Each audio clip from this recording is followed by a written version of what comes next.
Yo, it's your boy George. So muna si Yancy Boy, Kakay, ug si Busmil. So karon out na ta guys, gikan work.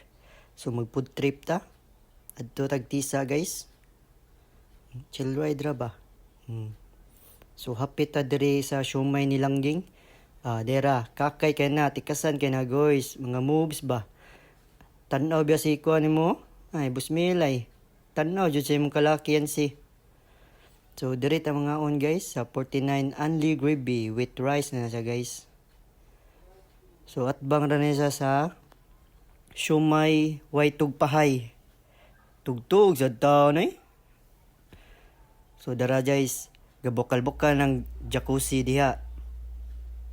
Tamo nilang sauce, barbecue, buffalo, din ka na kay gravy o parmesan.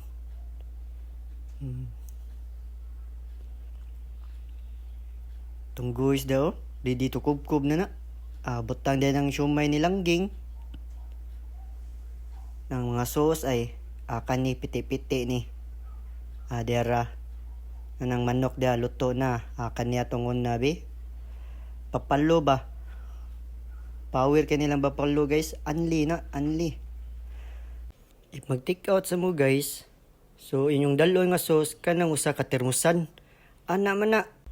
Guro. Kakubkubo na na diha. Asang parmesan dyan siya. Kanibot nga itong parmesan gamay. Bunali. Oops. Bunal ta diha gor. Ngayon na itong agawin dra. Busmil. Refill ta mga ka-George. Dira guys. Ato nang i-mix guys. Bapalo. Kuha na itong barbecue. Barbecue sauce. So parmesan mo kani parmesan. Buwa ba ni gitigit sad ni. Parmesan hurot na dia. Muna risotto. Dira guys nalumos nag sauce. Ganyan, parmesan soup. Seryoso na ginada. Ami Pag umanin mo kaon guys, matik, ikaw na sa imo unay og kanang lista da sa imong gipangkaon. Anam na. So, busog na mga George, pasi na mi.